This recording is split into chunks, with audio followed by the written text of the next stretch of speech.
Okay, so 10 hot. 10 hot. Welcome to MINIons Minute. The report by your hosts, Stuart and Kevin. We're joined today by a special guest, Bob. Very glad to be here. Yeah, Hi, Bob. Welcome. And Bob is going to help us puzzle out the enigmatic minute number 14 of the Minions 2015. And Bob is also our resident Minionese expert. So that's something exciting to look forward to. And we've noticed all of your desperate pleas for Minionese. And so reluctantly, we've invited Bob. I mean, that's my perspective on it. I'm reluctant. I don't know about Kevin. Are you reluctant, Kevin, to have Bob on here? Only as much as I'm reluctant to do anything. I think I'm just reluctant because it represents a kind of submission, or a kind of we're letting the audience know that they win and we lose, and I'm not so comfortable with that, because I still want to have, they're not our villains yet. So just once again, I want to say, audience, back the fuck off in general. Yeah. Oh, we still have our email battle. We're still on the higher ground with that, where the audience keeps desperately asking us to start an email account so that they can contact us. At least we think that they're doing that, because we don't have an email account right now, so we don't know if they're trying to contact us. But we assume that that's imagining a bunch of those mailer demon things that we can sense that there are a bunch of emails bouncing off of us right now, but they're not here yet. But we're not going to start an email account. That's the point. But we did start an Instagram meme account, and you can help us. We learned that there might be a Minions Illuminati out there. And we don't know how much we should talk about it, but maybe that's enough for now. Just to say that we're a little bit worried about what's going on there, and we might need your support in helping us from getting canceled by the Minions Illuminati. And yeah, if any of you Illuminati members are listening right now, hi, we know that you exist, I guess. Yeah, we're really close to figuring out what's going on with that. We're like one step behind you. Mm-hmm. So, yeah, we're one step behind you, yeah. So just wait, we're coming. Well, okay, anyway, should we look at our minute for today, minute 14? Well, first off, I just wanted to really thank our hosts, Kevin and Stuart, for having me on today. It's a real pleasure. I'm really looking forward to dive into this passage in book 14. As our host mentioned, my name is Bob. I have a associate's in Minionese from the local community college, and I'm really looking forward to share my knowledge in decoding this film and studying this passage with you guys. So thank you so much for having me on. Thank you, Bob. Welcome. Really appreciating your, I feel grounded by your energy right now. Not what I expected. You're very composed.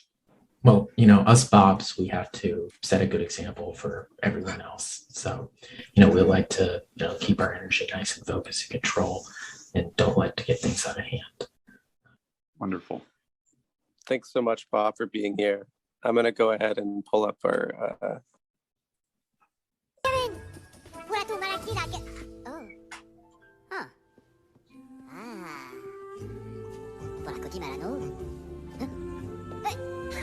Les bodies? Kelamaka! Kelamaka, les bodies! Hey, c'est là-bas! Hey, les bodies! Non? Oh. Bob! Bob! Oh, Pawani! Tous les Macumba! Che passò? La triba! Oh, tiens, les teams! Oh, les teams! Thank you! Okay, first half of the minute 14. That was so good. It was so good. I agree, that was so good.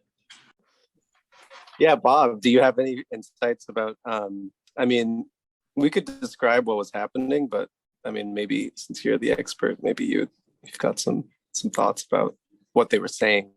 Oh yeah. Yeah, Bob, just to make sure you're on the same page, we're assuming that our audience does not know at all what happened in this. So we need to walk them through it first of all. Oh, of course. I would never assume, someone's like pre-knowledge of minionism. I think that's very unfair, especially if we're trying to spread and propagate minionism. It's unfair to assume that, our audience are believers coming in. I know a lot of them are, myself being a member. But yeah, I perfectly understand that need. So if you just kind of take it back to the beginning, you see Bob, he walks through a curtain and he's in a room surrounded by mirrors. It's kind of a mystical circumstance. So, we won't get too much into the previous passages that led Bob to this situation, but Bob is in a room surrounded by his own self-image. And from that, he says these lines, and this is from the King Mark translation of the Great Minions epic, the first translation into English. I know there's more modern translations, but I like to go with the King Mark version. So Bob says, "Oh, oh, ah," and then walks towards the mirror. As he gets towards the mirror, says, "Huh? Oh, hey, buddies." And this is when Bob sees the other Bob in the mirror. So he says, "Buddies." No? Oh. And in verse Kevin, and Kevin, again, lifted from the King Mark translation, says, Bob. Oh. Tim.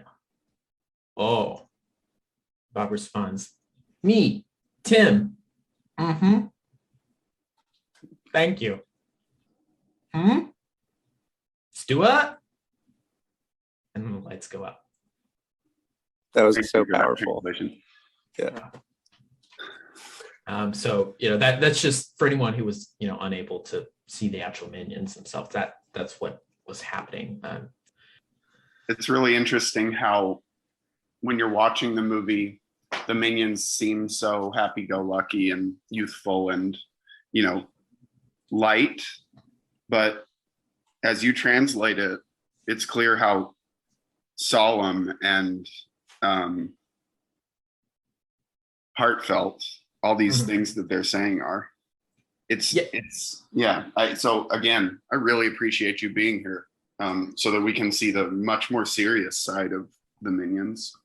Yeah, and that's something, a lot of languages, get criticized for sounding a certain way, like German sounding very serious, or French sounding very poetic. It's a really unfortunate truth of Minionese is that everything you say in Minionese sounds happier and more go-lucky than it actually is. So, you could be delivering the death of a loved one, and for someone who's, doesn't speak the tongue, doesn't realize that the sounds offer this really like somber truth. They just hear joyous cries, but those joyous cries, they hide greatest sorrow. And someone can experience. It's really powerful. So I guess what we can take from that is learn to listen through the silliness to those of you out there, especially if you have minions in your life, it's really incumbent upon you to consider carefully the go-luckiness that you think you hear in a minion's voice. It might not be what it seems. Yeah, I had a question about that translation. Just since I don't speak the language, I was just sort of following the context clues a lot. And, sometimes it sounds like something in a language, like it'll sound like Spanish or French or something like that. And then you think, okay, well, I do speak a little bit of Minionese. So when Bob is watching himself in his sort of crowd of reflections, and he says, "Buddies," then he rushes towards himself one of the reflections of himself. He first says questioningly, "La triba," and that's when I thought, okay, context.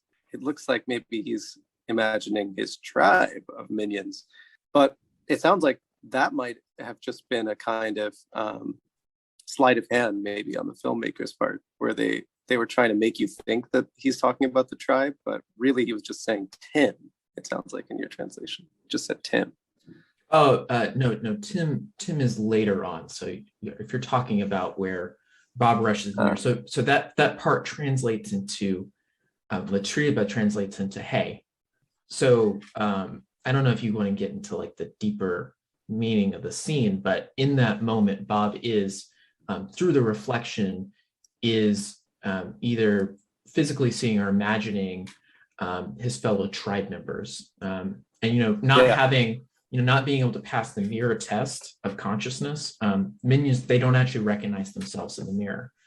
They just see other minions. And so at this point, Bob is seeing what Bob thinks is another minion, especially one that looks like Bob. So it's another minion of their tribe, is actually seeing them and feeling like they're surrounded by minions that they haven't felt since they were in Antarctica in the beginning of our epic.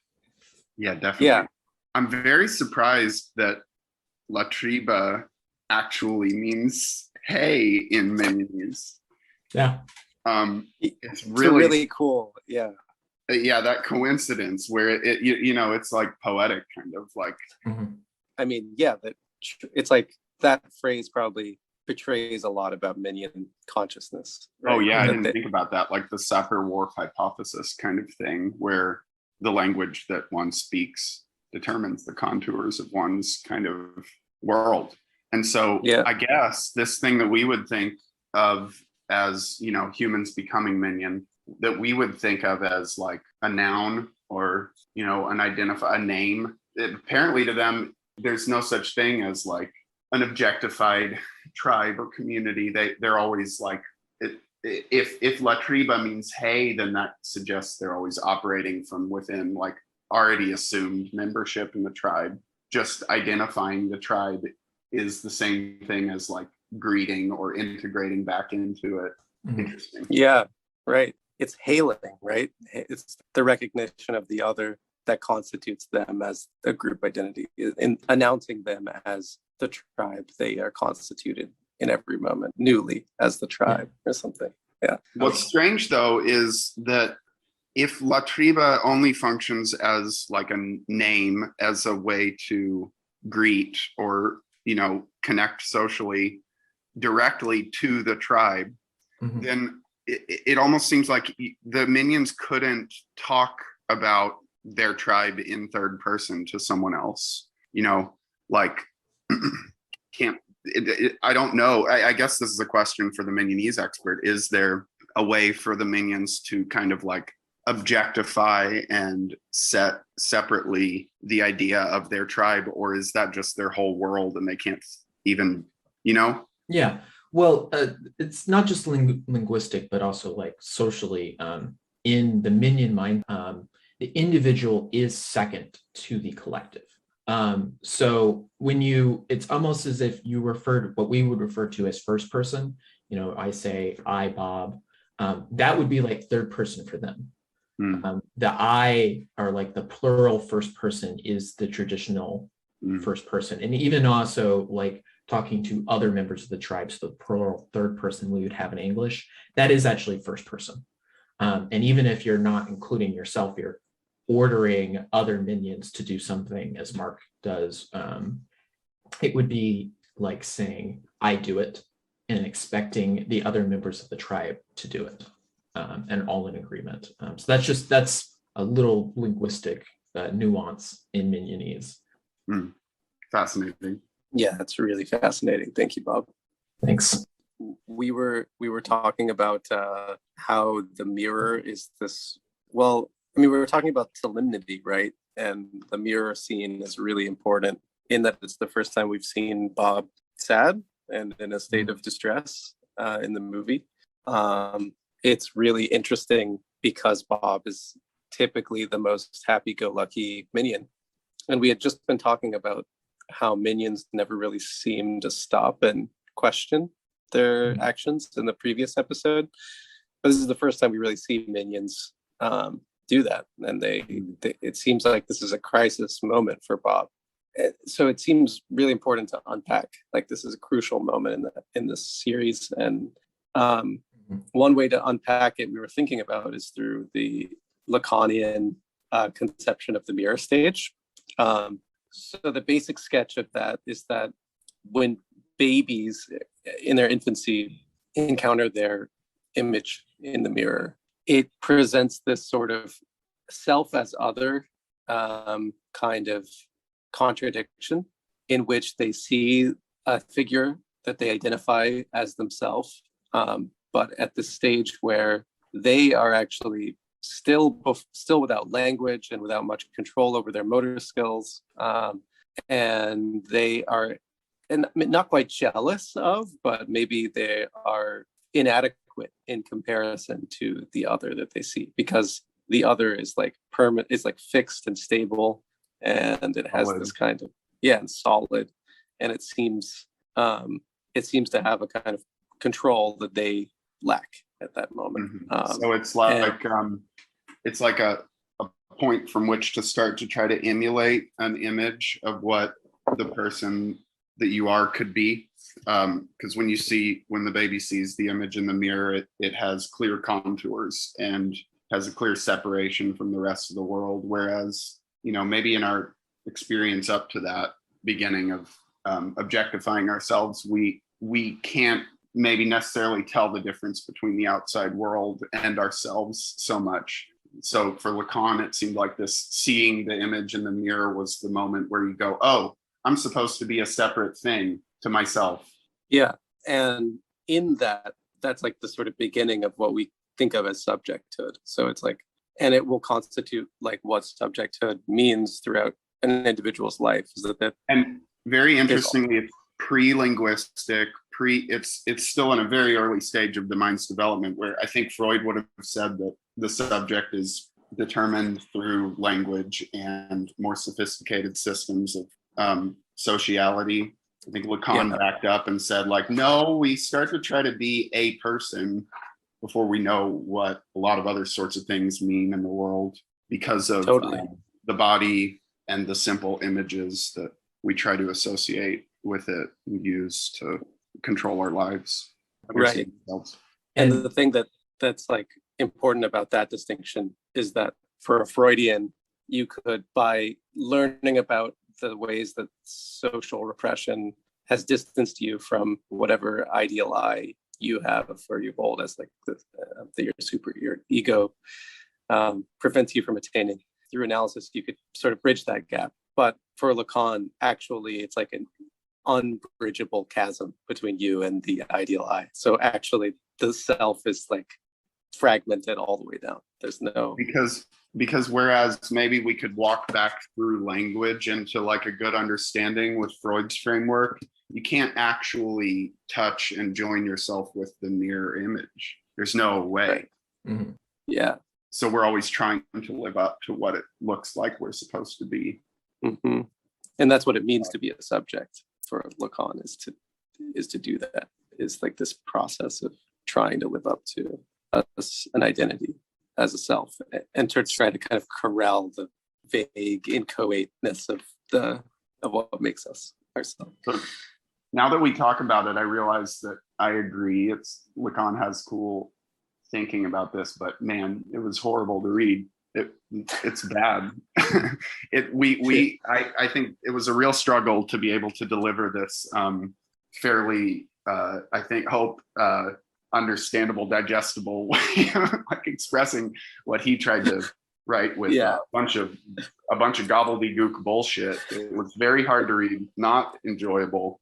Anyway, but he was right.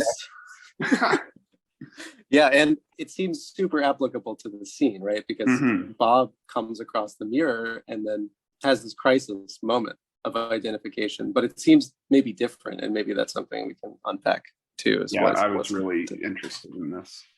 Yeah, and so the critical point, right? So as you guys were talking about, this is like the nascent innocence of Bob, who is like up until this point just accepted the world of London, like the capitalist world of London, hasn't like given it a second thought, just embraced it.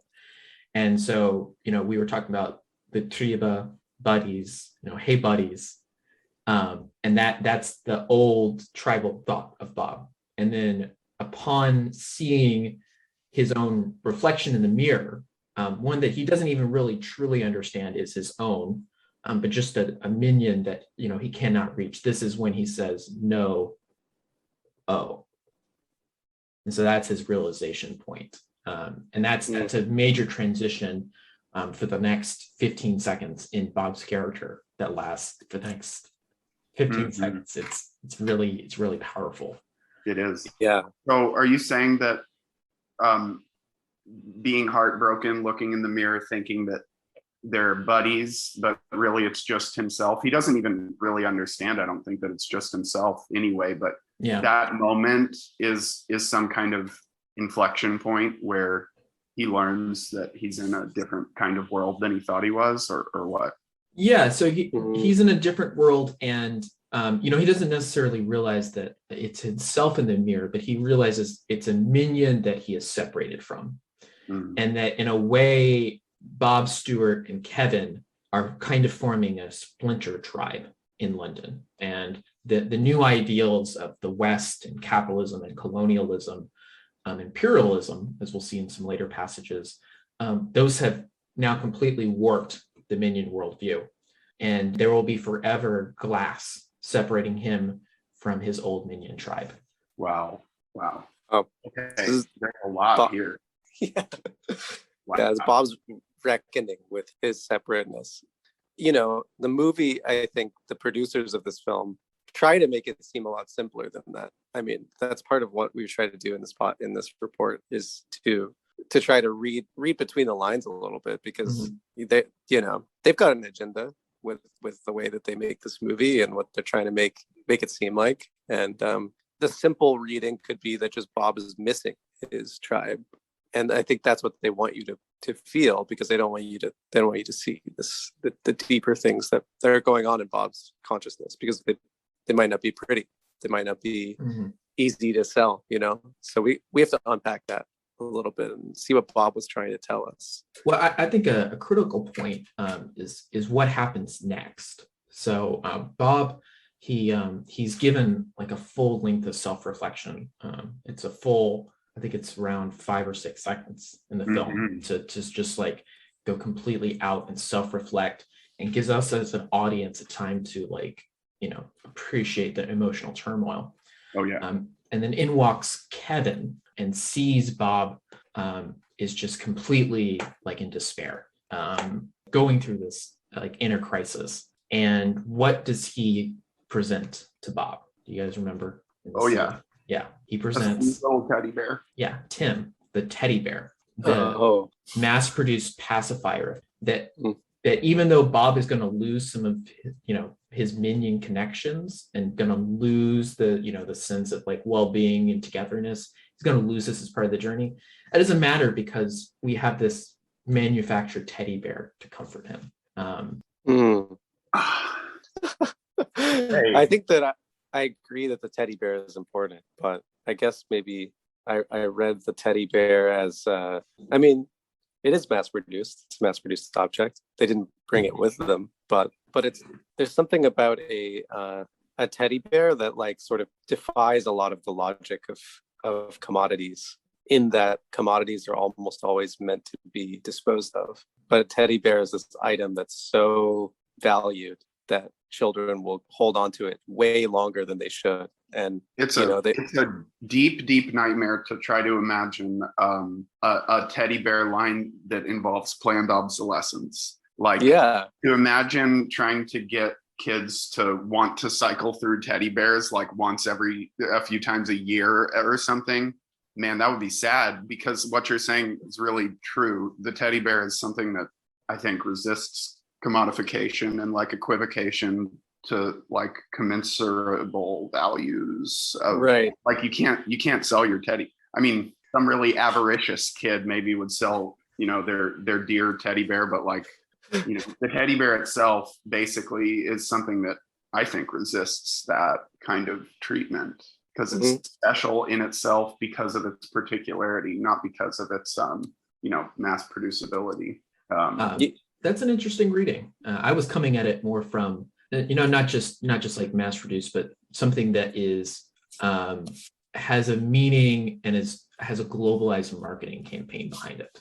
So the teddy bear is not something which is unique to minion culture, right? This is something that in the fancy store, they were surrounded by advertising and they were marketed all of these toys. And as we'll see later, we haven't even finished the first passage, right?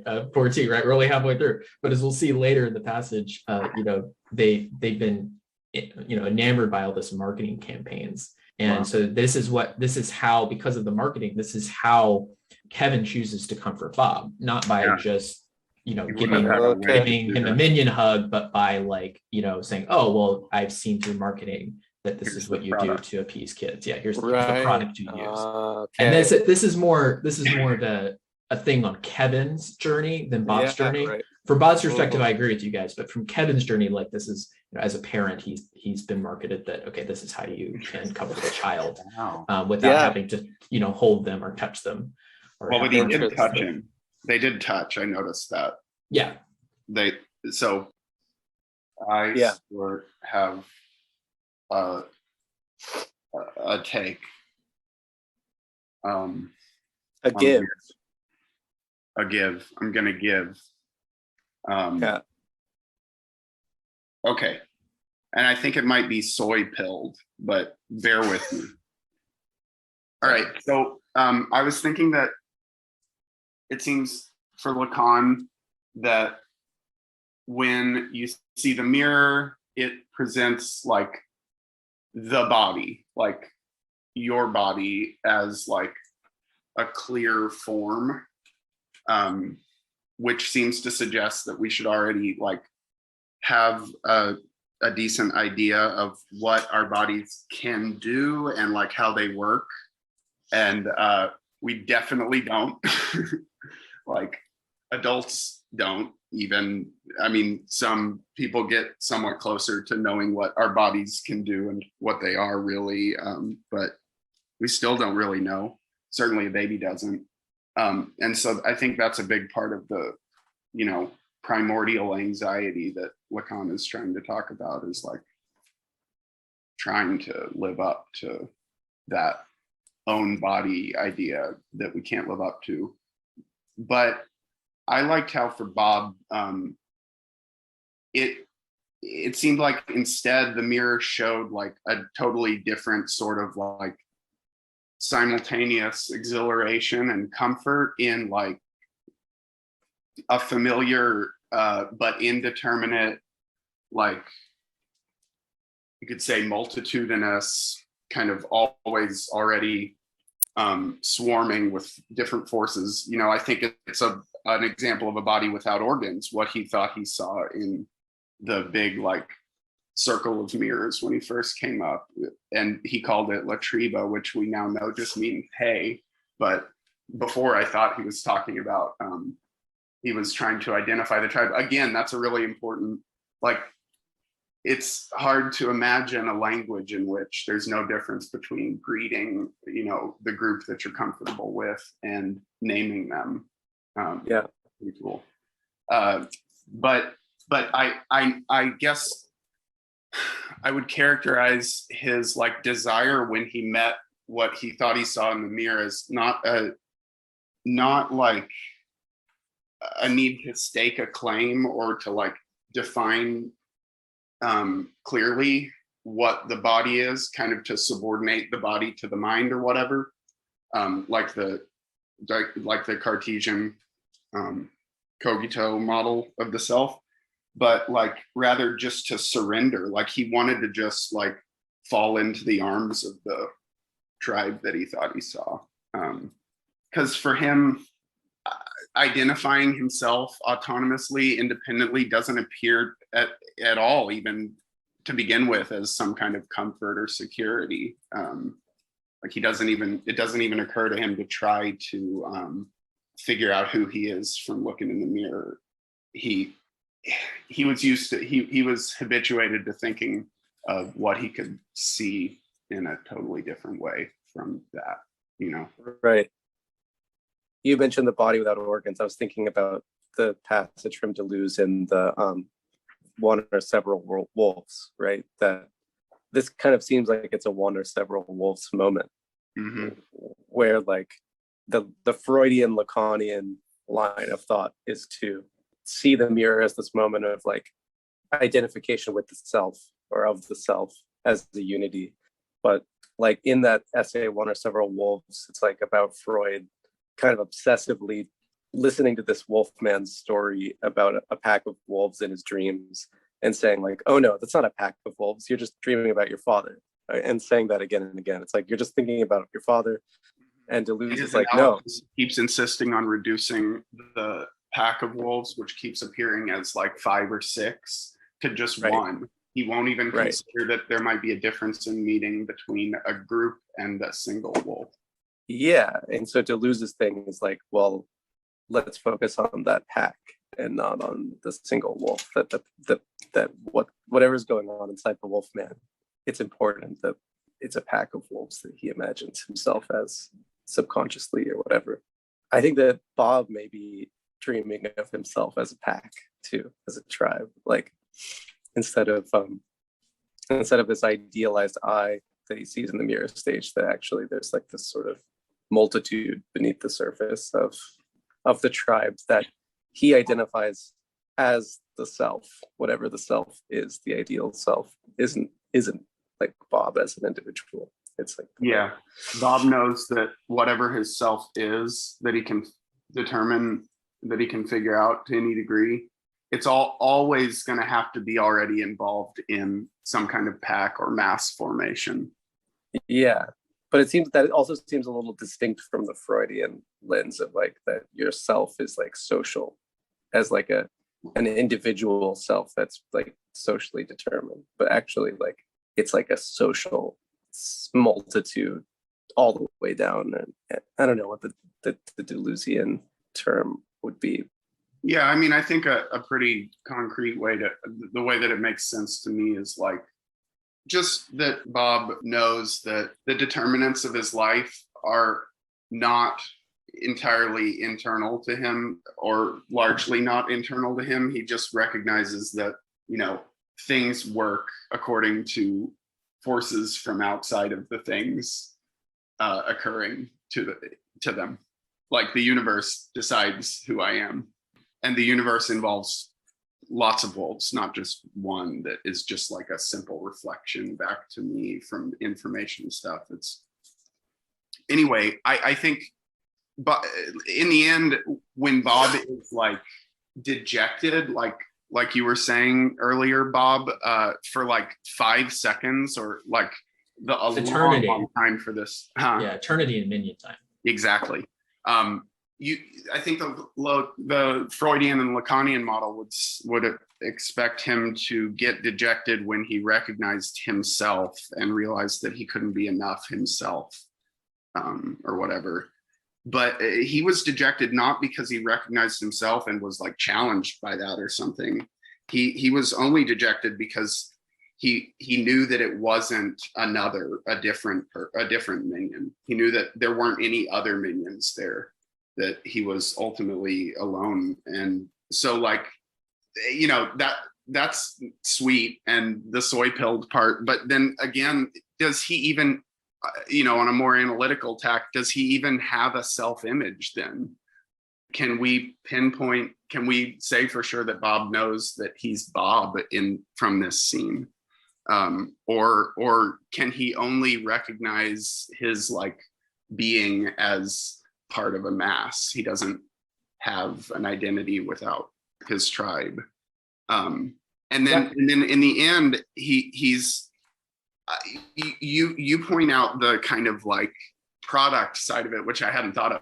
Very interesting. But I was struck by how in the end he was comforted, he was healed by just like a very simple gesture of like a quick touch and like look like getting down to the level and then giving him a little thing that could comfort him. It was like, in the end, what he needed to stabilize himself socially was like direct touch, direct contact, and not some kind of like visual mental kind of formation that figures everything out. It was just like, you know, joining with another. And well, and one thing that we should point out is, you know, you guys at Minionettes, you know, we're looking at a single minute, right? This is just one tipping point in the genesis, because Minions 2015 is the genesis of Minions, right? And this is just one tipping point where the Minions are, you know, faced with their traditional tribal values versus Western ideals of individualism, right? And this is I think for Bob the first critical point that he's confronted with this idea, and it's something that I don't think is resolved and can't be resolved in just a minute. You know, it's something that trickles on, and even through just the rest of the genesis of Minions, is a recurring theme that we'll see over and over again. That's interesting. Yeah, I mean, I think it's it seems to me to be temporarily resolved, provisionally resolved, because it seems that his comfort, in that moment, you could see that for Bob it was resolved, at least enough to, you know, go, well, I don't want to spoil the next 30 seconds, but, you know, they're going to go and like hang out and stuff. And he's happy now. And I think the reason that he was happy was because he got like pulled back into the pack that he was with. He actually did end up, even though he didn't have the tribe in the mirror, what he ended up meeting was just his compatriots, his two friends that he. Yeah. Well, again, I don't want to spoil the next 30 seconds, but for me, the teddy bear is not a full reconciliation of Western ideals. It's a pacifier, and it temporarily soothes the inner like turmoil and like self-realization and crisis that Bob is undergoing, but it does not fully fix it. And it's something that's going to keep coming back until the Minions finally do, you know, resolve those inner issues. Absolutely. And alongside that, his discomfort, his like anxiety can't be fully resolved with his joining back with his little pack either, because they still have to go and find a villain ultimately for their entire actual tribe back home to like subsist and whatever.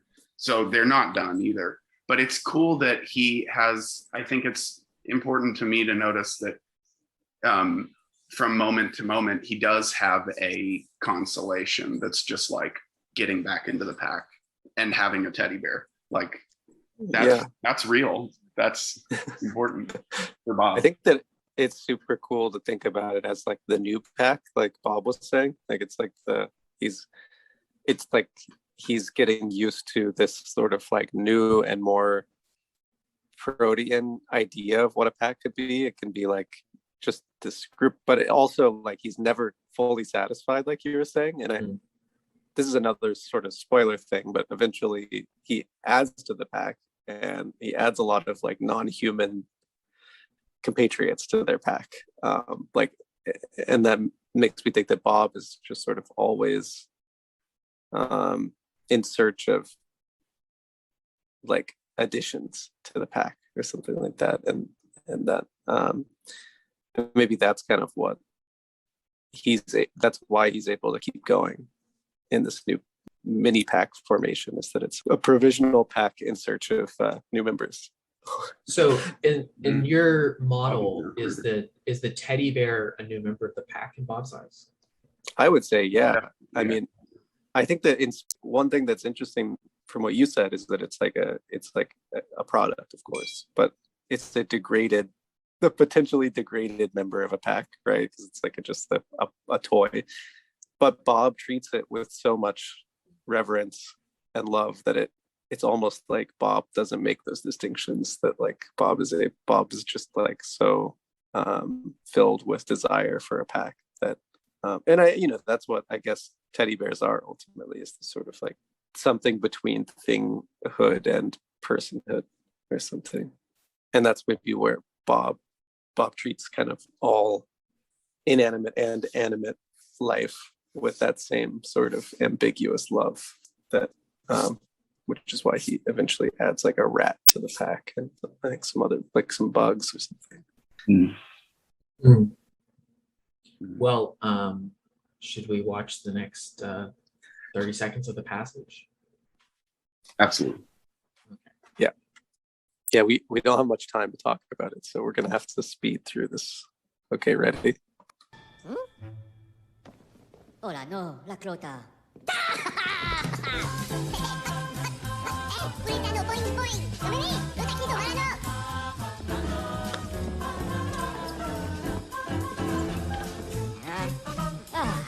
Come Stuart? Sì, le malaco. Ah, melatonin topinambur? Nah, Pureko, pas Poutine. Ok, aspetta. Oh, patting gum. Ok, la troppa. And welcome back to the dating game. Well, Jennifer, have you decided which of these three gentlemen you'll go on a date with? Sorry. Huge breach. That was 10 seconds of spoilers. My God. Cut that out of post. You better. Just pretend it didn't happen.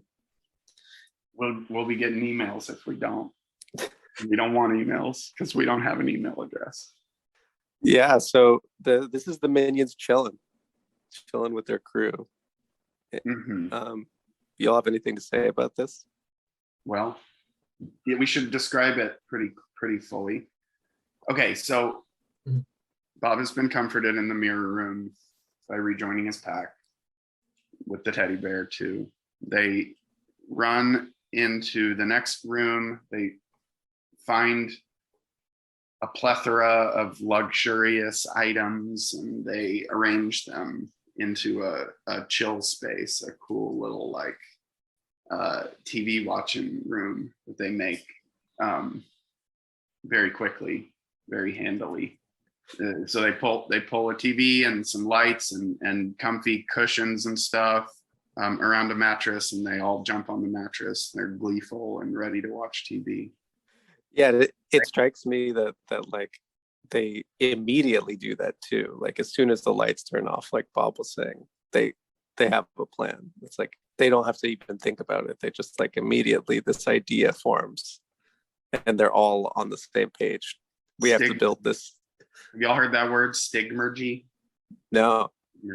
It's like it's a term for spontaneous, indirect group decision making, like certain bugs, and you can see it in all kinds of like, you know, but I think really clearly with ants and shit.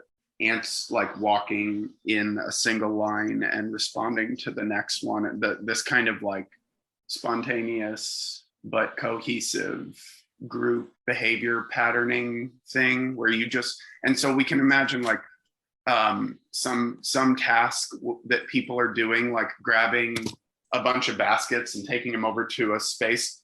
You're not stopping at every time that you need to make a decision which basket to pick up and asking everybody around you, which one should I get? Which one are you going to get? You just look and you quickly, spontaneously grab the next basket that's nearest to you. And so it works smoothly and naturally through stigmergy, which is just this subtle, you know, kind of quick nonverbal communication network thing that can coordinate entire groups.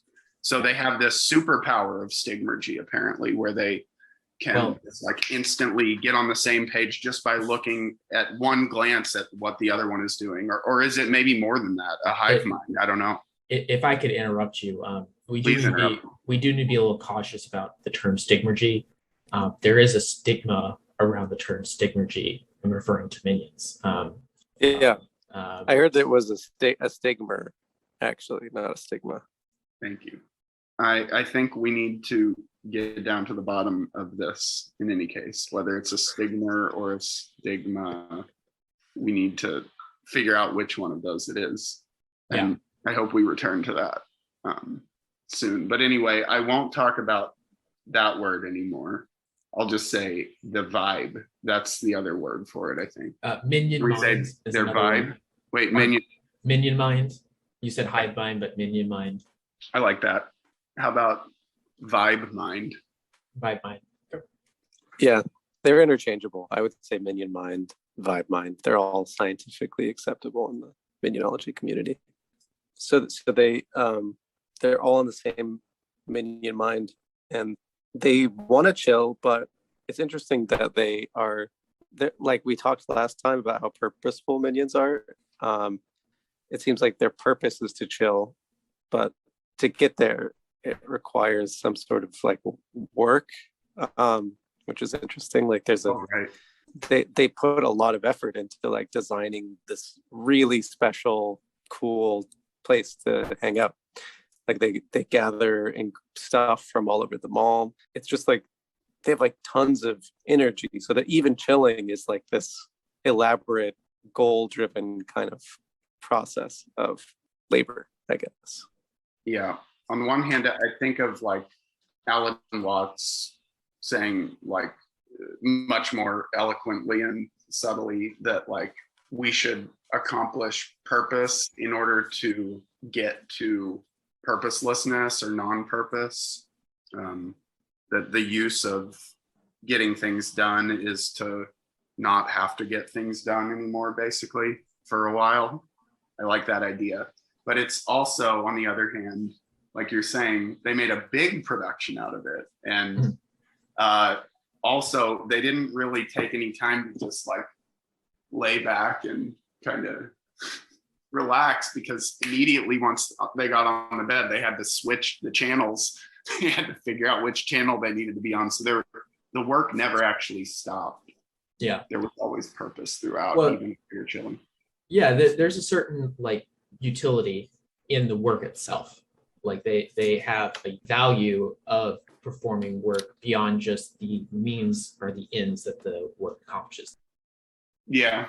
And I think also in their simplicity, probably safe to say that like they may not distinguish like we humans do between means and ends in the moment, where they don't really look at it quite in the same way as if there were a difference. Like what they need to do and what they want are always the same all along. So there's never any struggle to like get to the point after which they've worked enough and gotten to the goal. The goal is already always married to what they're doing.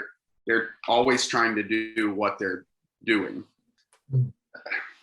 They don't really, except for trying to find a villain overall, they don't seem to have like many like final causes that are pulling them towards things. They're just moments where they are determining what needs to happen next at every point. I think that circles back into what you were talking with Minion Mind, right? Is that, you know, each action sets up another action. And it's not necessarily in goal driven. It's each action enables another action from another minion. Totally. And so, you know, Stuart flipping the channels enables, you know, Kevin's reaction, and then enables them to then find the villains. So, well, sorry, spoilers for verse 15, but you know, that's kind of what they're setting up, is that each action enables another one. Yeah, absolutely. So instead of, again, back to the cogito, they're not trying to establish themselves firmly as one identity with distinct long-term goals that they orient themselves towards individually, but rather they're always, not only Bob, but it looks like all the minions, or at least these three, are more open at every moment to influence from other minions. That's how they constitute their behavior. They don't step back and try to figure out what needs to be done. They just learn in the moment from the activity of those around them what in fact looks like it needs to be done at every moment by reacting. And that's what minionology is all about too. Also, yeah, it is. Like learning to attain something like minion mind in that way. But speaking for myself, or I mean, just the fact that I call it myself shows this, that I still have a long way to go before I reach minion mind. Well, this was only the second minute. We have what, 123 more or something. So Yeah, don't you worry. I'll get you a teddy bear. thank you. So we got a tradition around here of rolling our 125-sided die at the end of every episode. And this time Bob has it. He's holding it up right now. Yeah. I don't know how you guys roll this thing. It's quite unwieldy. Yeah, you have to use some little handle kind of things on there. Do Okay. you see it? Oh, under Uh, okay. Yeah, under the Now do I roll it like a bowling ball, or do I just toss it up in the air? Kind of you kinda- dangerous. You gotta, I don't know. It's hard to explain. You Okay. grab it by one of the wings. You know, I'm just gonna minion mind this, okay? So you guys just send me the good vibes, and I'm just gonna figure this out. Okay, you guys ready? I'm gonna give you eyebrow raises and little grins of approval when you, yeah. Okay, all right. Here we go. Oh my god, are you okay?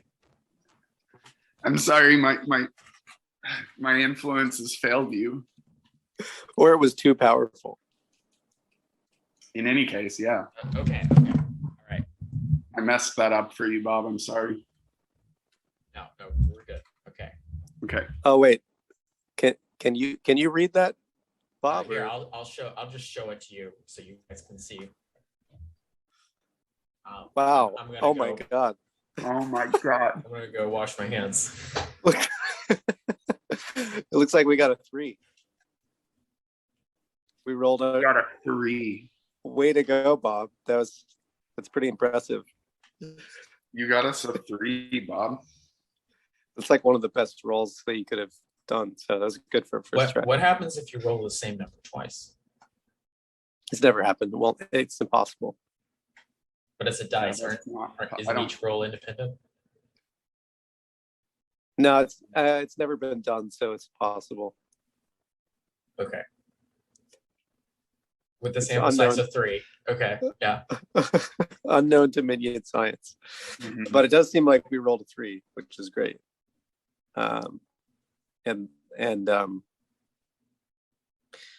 And should we play our minute 3 just to see what that is? That looks Yeah. like. Get ready for next week. All right, super Um, excited. Insert the Blu-ray. Yeah, I've got the disc over here. It's one of those Blu-ray discs, so it's a little bigger than a normal disc, but I can just kind of just barely squeeze it in my my DVD player, my Blu-ray player. It seems like it might hurt it a little bit. It always makes a little noise when I put it in. All right, it's in. Oh my gosh. Okay. Ready? Right. Starting a little there. Oh, weird. Okay, I think now is Macalo!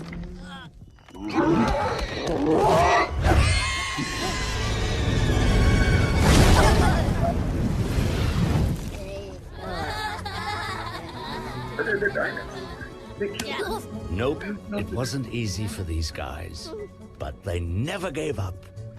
With the emergence of the Stone Age came the rise of a new species. Man was very different from the dinosaur. He was shorter, hairier, and way, way smarter.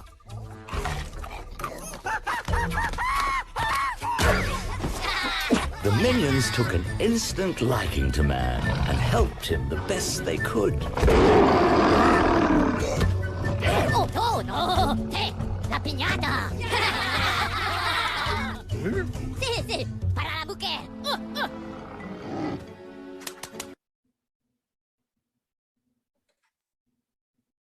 wow.